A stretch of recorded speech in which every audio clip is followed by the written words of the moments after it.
अब जो पंचायती राज जैसी संस्था है उनके इलेक्शन है वो कौन करवाएगा, तो उसके लिए भी व्यवस्था की गई कि एक काम करो, राज्य निर्वाचन आयोग जैसे एक इंस्टीट्यूट बनाओ और उसको काम सौंपो कि आप है वो पंचायती राज संस्थाओं के चुनाव है वो करवाओगे। तो साहब कहेंगे कि पंचायतों के चुनाव करवाने हेतु एक संस्था जो बनाएगी उसका नाम क्या है, राज्य निर्वाचन आयोग। राज्य निर्वाचन आयोग।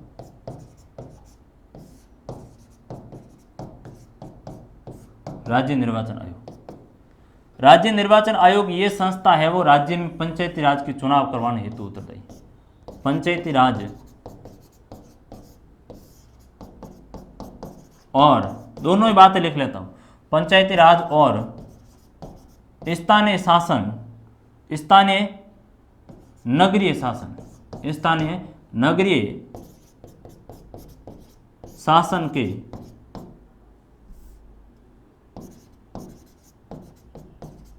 चुनाव का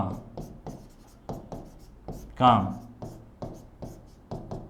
करेगा। राज्य निर्वाचन आयोग संस्था है। आपसे पूछा जाएगा कि साहब पंचायती राज के चुनाव कौन करवाना, भारत निर्वाचन आयोग करवाता है, गलत बात है, वहां गलती मत कर बैठना। कौन करवाता है? भारत निर्वाचन आयोग तो लोकसभा के करवाएगा, विधानसभाओं के करवाएगा, राष्ट्रपति, उपराष्ट्रपति, राज्यसभा इनके करवाता है। लेकिन जो पंचायती राज संस्था है उनका चुनाव करवाने के लिए राज्य निर्वाचन आयोग है वो होता है पर्टिकुलर राज्य में होगा। राजस्थान है तो राज्य का राजस्थान निर्वाचन आयोग अलग होगा, मध्य प्रदेश है तो उनका अपना अलग होगा। तो ये बेसिक एक व्यवस्था है वो की गई और इसको भी कॉन्स्टिट्यूशनल है वो दर्जा दिया गया। फिर बाद में की गई कि साहब पंचायती राज की जो चुनाव है वो प्रति 5 वर्ष में करवाए जाएंगे। पंचायती राज दोनों ही साथ में लिख लेता हूं क्योंकि दोनों का चुनाव भी एक संस्था करवा रही है। स्थानीय नगरीय शासन उनका भी कार्यकाल 5 साल का होता है, दोनों के लिए काम है वो ये एक ही संस्था करे। तो पंचायती राज और नगरीय स्थानीय शासन के चुनाव प्रति 5 वर्ष में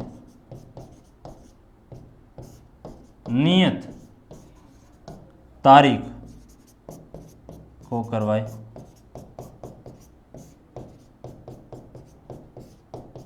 जाएंगे। तो ये बेसिक व्यवस्था पंचायत राज के स्तर हो गए, पंचायत राज के चुनाव कैसे होते हैं। तीसरा वित्त की है वो बात करेंगे, पंचायत राज जैसी संस्थाओं को है वो फाइनेंशियल जो किस तरह से वो मदद दी जाती है उनके ऊपर है वो बात करेंगे। हम रिजर्वेशन की भी है वो थोड़ी सी बात कर लेते हैं। तो हम देखेंगे कि किस तरह से वो पंचायती राज को कॉन्स्टिट्यूशनल दर्जा दिया गया और इसमें अलग अलग लोगों को भागीदारी भी दी गई। अनुसूचित जाति को दी गई, अनुसूचित जनजाति को दे दी गई, महिलाओं के लिए 1/3 सीटें हैं वो रिजर्वेशन कर दी गई और यह भी व्यवस्था की गई कि साहब ओबीसी को भी आरक्षण है वो यदि राज्य सरकार चाहे तो देंगे। क्यों? क्योंकि ये जो पंचायत राज है ये स्थानीय शासन है, ये किसको सौंपा गया, किस सूची का विषय, राज्य सूची का विषय। इस बात का हमेशा ध्यान रखना, किसका है, राज्य सूची का। प्रत्येक राज्यों को है वो कहा गया आप है वो इनको पावर शेयरिंग करें, तो राज्य सूची का विषय, इसलिए राज्यों को है वो काम दिया गया और वहाँ राज्य में है वो रिजर्वेशन जैसी व्यवस्था पंचायत राज में है वो दी जाएगी। तो आरक्षण की व्यवस्था है वो की गई कि साहब कुछ लोगों को आरक्षण है वो दिया जाए, जैसे अनुसूचित जाति को दिया जाएगा, अनुसूचित जाति को, अनुसूचित जनजाति को दिया गया, अनुसूचित जाति को दिया गया, अनुसूचित जनजाति को दिया गया।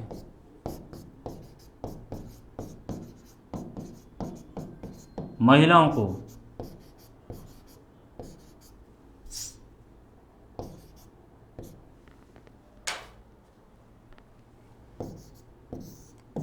को भी है वो दिया गया है, 1/3 रिजर्वेशन महिलाओं को भी है वो दिया गया, 1/3 महिलाओं को दिया गया। तो इनको तो दिया गया है, इनको तो क्या किया गया, आरक्षण है वो दिया गया है, लेकिन ओबीसी को नहीं दिया गया। ओबीसी को देने के लिए राज्यों को फ्री हैंड के दिया गया कि राज्य चाहे तो दे सकते हैं, वहां स्थिति है वो क्या है। तो कहेंगे कि अनुसूचित जाति, अनुसूचित जनजाति और महिलाओं को है वो पंचायती राज में आरक्षण है वो दिया गया है, लेकिन ओबीसी जो अन्य पिछड़ा वर्ग है, अन्य पिछड़ा वर्ग को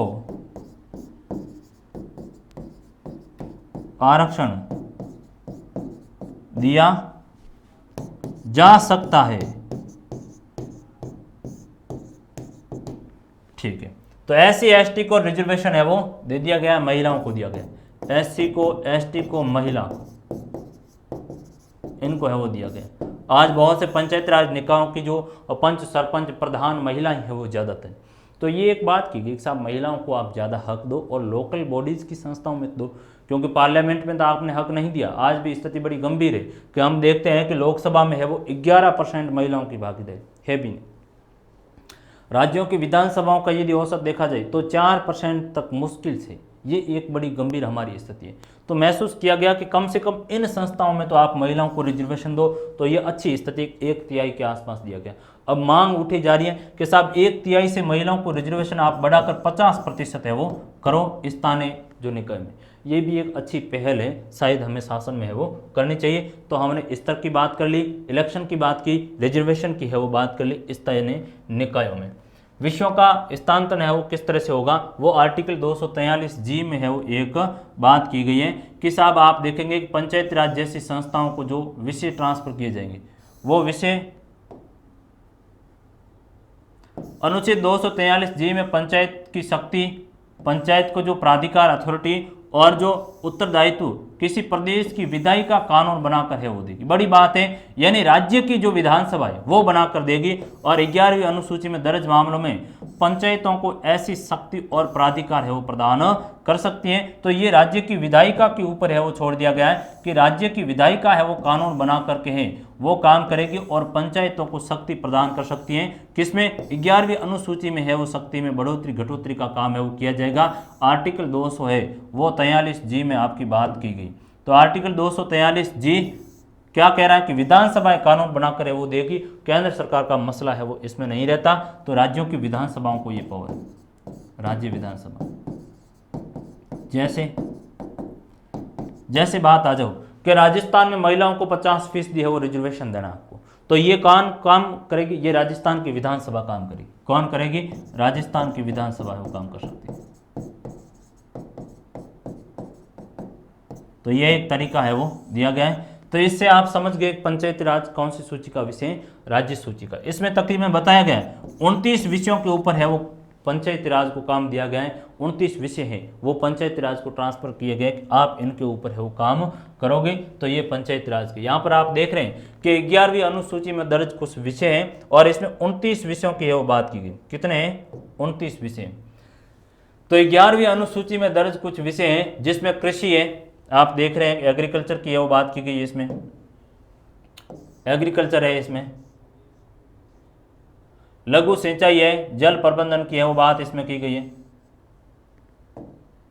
किसकी बात की गई, जल प्रबंधन की है, जल सिंचाई के, जल संचय यानी जल का भंडारण करना, मैनेजमेंट का काम करना। लघु सिंचाई, छोटे सिंचाई परियोजना वो भी पंचायती राज के दायरे में आते हैं। इसमें छोटे उद्योगों की बात की गई। इसमें खाद्य प्रसंस्करण के हैं वो इकाइयाँ, यानी खाद्य फूड जो प्रसंस्करण पैकेजिंग का बनाने का काम है वो किया, वो पंचायती राज को सौंपा गया। ग्रामीण आवास को है वो पंचायती राज का दायरा होगा। पेयजल की व्यवस्था पंचायती राज में, सड़क, छोटे पुलिये बनाना है, सड़कें पुलियाँ हैं, गाँवों का विद्युतीकरण करना है वो पंचायती राज को दायरे में आएगा। गरीबी उन्मूलन कार्यक्रम यानी गरीबी को समाप्त करने का काम है वो पंचायती राज के दायरे में आएगा। शिक्षा, इसमें प्राथमिक और माध्यमिक स्तर के ऊपर शिक्षा कैसी हो उसके लिए भी पंचायती राज, जैसे साक्षरता कार्यक्रम आपने वो देखा होगा, प्रौढ़ साक्षरता जैसे कार्यक्रम है वो पंचायती राज के दायरे में। जो तकनीकी प्रशिक्षण और व्यावसायिक एजुकेशन की बात की गई।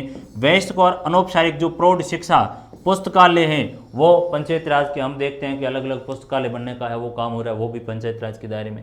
सांस्कृतिक जो गतिविधियां हैं, कल्चरल जो भी हैं, फिर आप मार्केट, मेला वगैरह, स्वास्थ्य साफ सफाई का काम है, अस्पताल डिस्पेंसरी का जो काम है वो भी इसी के दायरे में आएगा। परिवार नियोजन का काम है वो करना है तो भी पंचायती राज के दायरे में वो आएगा। फिर महिला और बाल विकास है, सामाजिक कल्याण है, कमजोर तबके का कल्याण है, खासकर अनुसूचित जाति और जनजाति, और सार्वजनिक वितरण प्रणाली यानी पीडीएस भी है वो पंचायती राज के दायरे में आएगी। पब्लिक डिस्ट्रीब्यूशन सिस्टम है वो सार्वजनिक वितरण प्रणाली, जो गांवों में राशन मिलता है वो भी पंचायती राज के दायरे में आएगा एक तरह से। तो ये पंचायती राज है, इनके ऊपर है वो काम करेगी ये विषय। तो पंचायती राज को आपसे पूछा जाएगा पंचायती राज किन किन विषयों के ऊपर काम करेगी, तो ये 29 विषय राज्य सूची में। 11वीं अनुसूची में इनको जोड़ा गया है। इसमें बढ़ोतरी घटोतरी का काम कौन कर सकते हैं? राज्य सरकार है वो करेगी, राज्य की विधानसभा है वो बनाकर इसमें घटोतरी बढ़ोतरी का काम है वो कर सकती है। तो इसी तरह का ये जो गांवों को दिया गया, तो कोई शहरी संस्था होगी तो उनको भी है वो शहरी काम दिया जाएगा। जैसे कि शहरी होगा तो शहर में क्या होगा, जल संचयन वाला मामला आ जाएगा। शहर होगा तो शहर में भी है वो शहरी आवास आएगा, शहरी पेयजल आएगा, फिर शहर में भी सड़क पुलिया की बात आएगी, फिर शहर में गरीबी उन्मूलन का काम होगा, पुस्तकालय का काम होगा, महिला बाल विकास परिवार नियोजन ये है, डिस्पेंसरी का है, स्वास्थ्य केंद्र है, ऐसे काम है वो भी शहर में भी है वो कौन करेगा, स्थानीय निकाय की है वो संस्था शहरी काम करेगी। फिर राज्य चुनाव आयुक्त की है वो बात की गई कि राज्य चुनाव आयुक्त होगा वो क्या करेगा कि इनके चुनाव करवाने हेतु प्रतिबद्ध होता है। राज्य चुनाव आयुक्त राज्य निर्वाचन आयोग का मुख्य है वो होगा। तो राज्य निर्वाचन आयोग,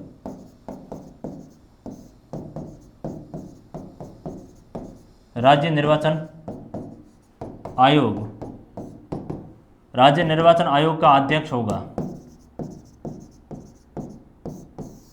तो इसकी नियुक्ति कौन करेंगे? भारत के राष्ट्रपति करेंगे क्या? नहीं, तो कौन करेंगे? राज्य का राज्यपाल करेगा, राज्य का राज्यपाल, राज्य का राज्यपाल इसकी नियुक्ति करेगा। जिस तरह हमने बात की कि साहब भारत निर्वाचन आयोग की नियुक्ति है वो किसके के द्वारा की जाती है? भारत के राष्ट्रपति के द्वारा की जाती है। तो उसी तरह राज्य का जो निर्वाचन आयोग उसकी नियुक्ति कौन करेगा? राज्य का राज्यपाल है वो करेगा। ये राज्य निर्वाचन आयोग का मुखिया होता है। तो ये किस तरह से election commission, state election commission काम करे वो हेतु करता है। और इसका जो काम होगा राज्य निर्वाचन आयोग का वो क्या करना? चुनाव करवाना। किसके? पंचायती राज के, किसके? स्थानीय नगरीय निकायों के।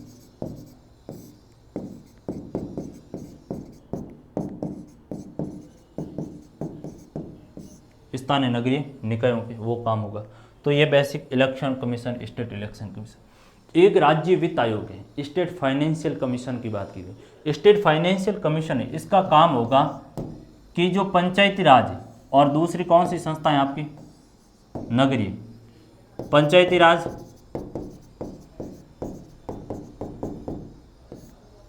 और दूसरी है वो नगरीय स्थानीय निकाय।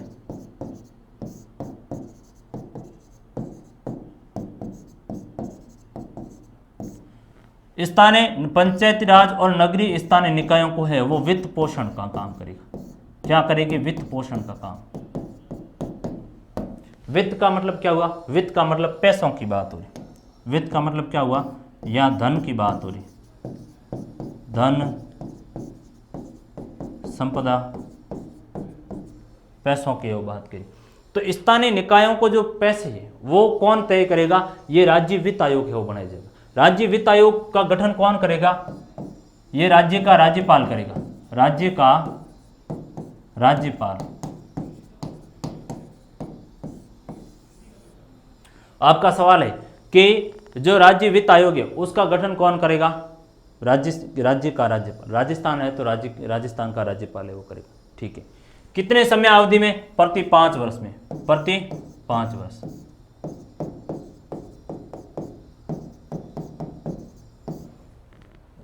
प्रति 5 वर्ष में राज्य वित्त आयोग का गठन कौन करेगा? राज्य का राज्यपाल करेगा।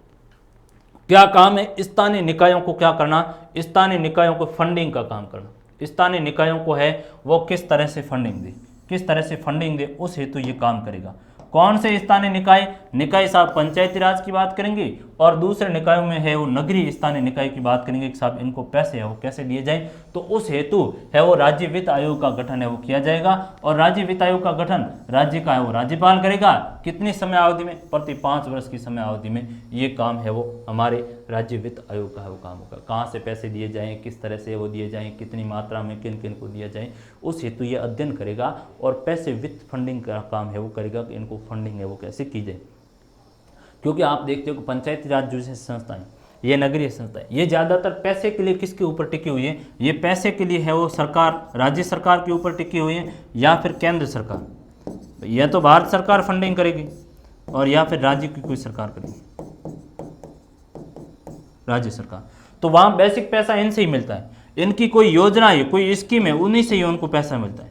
बाकी इतना बड़ा रेवेन्यू इनके पास नहीं होता है। सबसे बड़ी समस्या यही आती है कि पंचायती राज के पास में है वो पैसों की बड़ी कमी रहती है। क्यों? क्योंकि खुद रेवेन्यू जनरेट कर नहीं पाते, गांवों से इतना पैसा है वो आता नहीं। आप वहाँ है वो सिंचाई कर लगवाओ या कोई सेस वगैरह लगाओ, शिक्षा के ऊपर है, तो इतना है वो इनके पास फंडिंग हो नहीं पाती। तो सोर्स फंडिंग का या तो सेंट्रल गवर्नमेंट की कोई योजना आ रही है उससे पैसा मिल रहा है, जैसे नरेगा जैसी योजना है, नरेगा को इम्प्लीमेंट करना है तो पंचायती राज है वो कर रही, सीधे गाँव में इम्प्लीमेंट करने का काम कर रही। या फिर है वो राज्य सरकार की कोई स्कीम है उनके लिए पैसे मिल रहे हैं तो उनको है वो काम ये करवाएगा। पंचायत राज का काम जैसे ग्राम पंचायतें हैं तो गांव में काम करवाएगी, शिक्षा को स्कूल भवन बनाने का काम करना है, या फिर कोई प्राथमिक स्वास्थ्य केंद्र के हेतु काम करना है, पुस्तकालय वगैरह ऐसे है वो काम करती हैं, जन्म मृत्यु के पंजीकरण वगैरह ये काम है वो करती हैं। तो ये बेसिक स्थिति राज्य वित्त आयोग की निकल कर आगे। बात को आगे बढ़ाएंगे 74वां संविधान संशोधन किस हेतु है 74वां संविधान संशोधन। तो 74वें संविधान संशोधन को है वो बात हम करेंगे तो 74वां संविधान संशोधन नगरीय शासन हेतु है। किस हेतु है? नगरीय स्थानीय निकायों का, नगरीय स्थानीय निकायों हेतु। ठीक बात। ये कब पास हुआ 74वां संविधान संशोधन? 1992। लागू कब हुआ? पारित लागू कब हुआ? 1993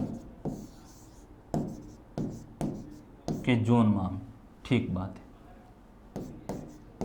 अनुसूची कौन सी है? 12वीं। 11वीं पंचायती राज, 12वीं नगरीय निकायों से, 12वीं अनुसूची नगरीय निकायों से। सवाल पूछा जाएगा कि साहब अनुच्छेद जो नगरीय निकायों हेतु कौन सी शेड्यूल है, तो 12वीं अनुसूची में है वो दिया गया। ठीक बात है। इसके भी स्तर कितने होंगे? इनके भी स्तर 3 होंगे। कितने स्तर होंगे? 3 स्तर है वो होंगे। ठीक बात। कौन सा होगा? अगली स्लाइड में ले लेते हैं, ठीक रहेगा। अगली है वो स्लाइड में ले लेते हैं, यहां से बात कर लेते हैं। 3 स्तर 74वां,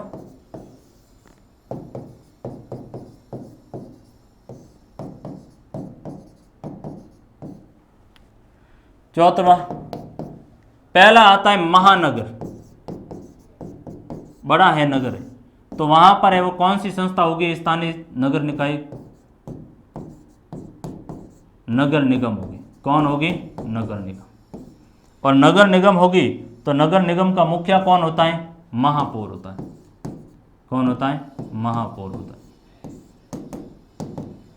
इसको है वो कहा जाता है शहर का प्रथम नागरिक भी कहा जाता है। शहर का प्रथम नागरिक, जिस तरह से देश का प्रथम नागरिक राष्ट्रपति है उस तरह से ये महापौर। ठीक बात। दूसरी बात को आगे बढ़ेंगे, जो मध्यम श्रेणी के है वो नगर है। नगर है कैसे? मध्यम श्रेणी के। ठीक है। कौन आ रहे हैं यहां पर है वो? नगर पालिका या नगर परिषद जैसे इंस्टीट्यूट आ रहे हैं। ठीक बात है। कौन है इसका? इसका होता है नगर पालिका अध्यक्ष। मुखिया का जो पद नाम होता है वो अध्यक्ष का ही होता है। ठीक बात है। तो नगर पालिका अध्यक्ष, इसका महापौर नाम है। ठीक। फिर तीसरे स्तर के ऊपर हम आगे बढ़ते हैं। कहां पर आएगा? छोटा नगर है, संकुचित, 5000 से अधिक की आबादी वाला है, जो क्या कर रहा है कि नहीं तो ग्रामीण नहीं शहर में तब्दील हो रहा है। ठीक बात है। वहां पर होगी वो नगर पंचायत होगी। कौन होगी?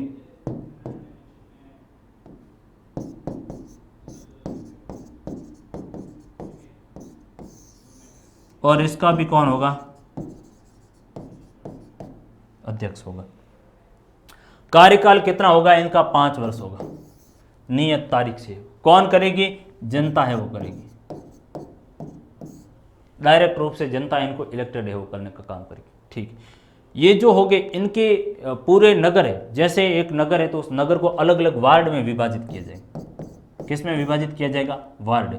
और वार्ड से कौन जीतेगा? पार्षद आएगा। कौन जीतेगा? पार्षद है।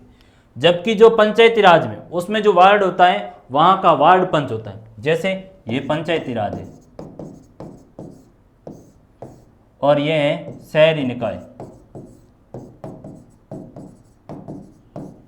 तो यहां पर जो वार्ड है क्योंकि कोई गांव है तो उस गांव को भी वार्ड में विभाजित किया जाएगा। गांव को क्या किया गया, वार्ड में विभाजित किया गया। तो वार्ड को किया गया तो यहां से जो व्यक्ति चुनकर आएगा वो वार्ड पंच आएगा। क्या नाम है उसका, वार्ड पंच, प्रत्येक वार्ड से आएगा। ठीक बात। ये शहर है, इस शहर को भी है वो हमने दो भाग, शहर को है वो अलग अलग वार्डों में विभाजित किया। ठीक है, इतना नंबर वार्ड है, इतना नंबर। और यहां से जो जीत कर आएगा वो वार्ड पंच नहीं होगा, तो कौन होगा, पार्षद होगा। कौन होगा, पार्षद होगा। ये नाम कंपटीशन एग्जाम में पूछा जाता है कि साहब शहरी निकाय में वार्ड का मुखिया है वो कौन होता है, वार्ड पंच। तो वहां हम गोल हो जाते हैं, वहां पर कौन होगा, पार्षद है होगा। इनका इलेक्शन जनता करती है, कितने समय के लिए, 5 साल की समय अवधि में है वो होती है। ठीक बात है, पुनः पीछे बढ़िए। कौन करता है इनके लिए चुनाव, स्थानीय निकायों के लिए? इनके चुनाव भी कौन करवाता है, राज्य निर्वाचन आयोग करवाता है। कौन कर रहा है, राज्य निर्वाचन आयोग कर रहा है। तो इन दोनों का ही है वो राज्य निर्वाचन आयोग काम करेगा।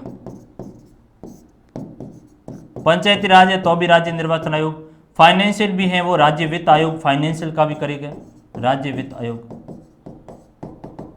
तो ये बेसिक एक व्यवस्था है वो इसमें की गई। ठीक बात है, आगे हम बात को है वो थोड़ा सा और आगे बढ़ाते हैं। 74वें संविधान संशोधन और 73वें संविधान संशोधन का है वो क्रियान्वयन किस तरह से वो किया गया।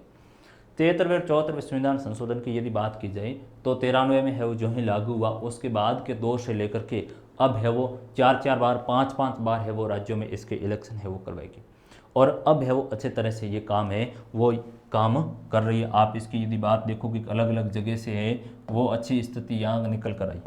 अब देख लेना कि तकरीबन जो 74वें संविधान संशोधन शहरों में 32 लाख से अधिक है वो प्रतिनिधि आते हैं, उसमें 13 लाख से अधिक है वो महिलाएं हैं। तो इसका मतलब ये हुआ कि पंचायती राज का क्रियान्वयन अच्छी तरह से हुआ और इस समय अवधि से है 93 में लागू हो गया। और 93 में लागू होने के बाद में है वो हर जगह इसको पंचायती राज को लागू करना अनिवार्य है वो कर दिया गया। और अनिवार्य किया तो वहाँ समय समय के ऊपर है वो नियत समय में चुनाव है वो करवाई जाती है। नियत समय कितना, वही 5 साल की समय अवधि के रूप में करवाया जा रहा है। और पंचायती राज अच्छी तरह से वो काम कर रही है, स्थानीय निकाय नगरीय हैं वे भी अच्छे तरह से वो काम कर रहे हैं। तो ये बेसिक एक स्ट्रक्चर। एक बात आदिवासियों की है वो हम करना भूल गए थे। आदिवासी यानी जिस समय पंचायती राज संस्थाएं 93 में लागू हो गई थी, लेकिन आदिवासी क्षेत्रों के ऊपर ये लागू नहीं की गई। आदिवासी क्षेत्र, क्योंकि आदिवासियों की अपने संस्कृति है, अपने रीति रिवाज हैं, उनकी अलग व्यवस्था चलती है। उसके लिए है वो बाद में जाकर 1996 में एक लाया गया अधिनियम, 1996 में एक अलग अधिनियम लाया गया आदिवासियों के लिए। और उसके तहत आदिवासी क्षेत्रों में पंचायती राज की स्थापना का प्रयत्न किया गया। तो सभी के लिए पंचायत राज की स्थापना का किया गया 93 में नहीं, आदिवासियों के लिए बाद में अधिनियम में वो लाया गया। और बाकी मोटे तौर पर 1900 है वो 93 में है वो बात हो गई थी। ये एक बेसिक स्ट्रक्चर आया। 2,40,000 से अधिक पंचायतें हैं वो हमारे देश में, 2,40,000 से अधिक है वो ग्राम पंचायतें। ये एक स्थिति निकल कर आई।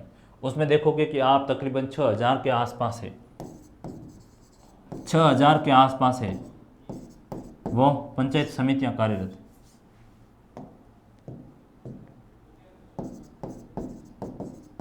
पंचायत समितियां कार्यरत कर रही। 600 से है वो अधिक इसमें डिस्ट्रिक्ट लेवल के ऊपर जिला परिषद है वो कार्य है वो कर रही। 100 से अधिक है वो नगर निगम है वो कार्य कर रहे। तो ये बेसिक एक स्थिति आई हुई है आपकी 74वें संविधान संशोधन की। आप देखना चाहे आंकड़ा तो आप लिख सकते हैं। ये पंचायती राज और ये शहरी निकाय, ठीक है।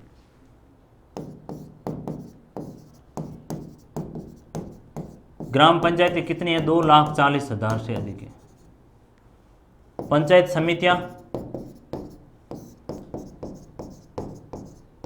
पंचायत समितियों को यदि आप देखोगे तो पंचायत समितियां 6,000 से अधिक है। फिर आप है वो जिला परिषदों की बात कर लो,